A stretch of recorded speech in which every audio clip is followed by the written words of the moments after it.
Hello again.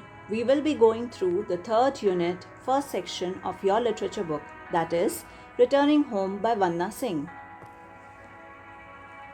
Have you ever had a look at old family photographs? They must be reminding you of the days when you enjoy your summer break with your grandparents and cousins.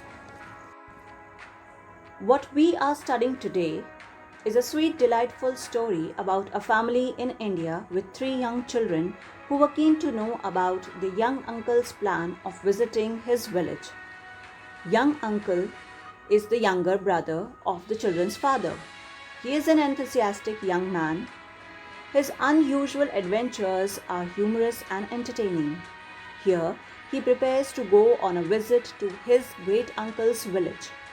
This extract is from Young Uncle Comes to Home, a charming book by Vanna Singh. Vanna Singh, the writer, was born and raised in New Delhi and currently lives in the United States near Boston, where she professes physics and writes. Her short stories have appeared in numerous venues. She is also a writer of speculative fiction, which includes science fiction and fantasy. She loved this genre for its imaginative richness. The story begins informing us about young uncle who is planning a trip to his father's village, where he had spent some memorable summers as a schoolboy. Most of his family had moved out of the ancestral village home, but two oldest relatives still lived there.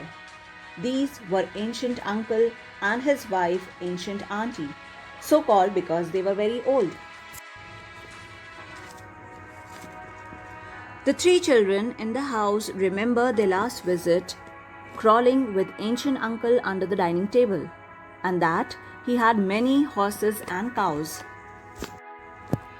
There were plenty of family stories about their adventures. The children were disappointed as they were not allowed to accompany their young uncle.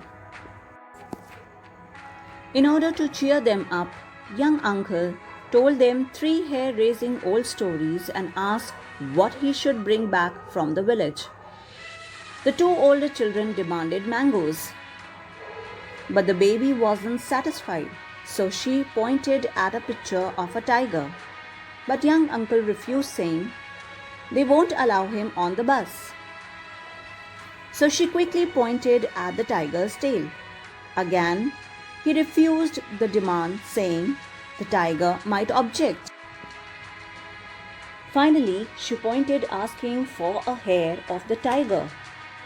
He promised to bring it, not knowing what to do if the hair was still attached to the tiger. So 2 days later, young uncle waved goodbye and took a rickshaw to the bus stand. I hope it was fun listening the story. Thank you.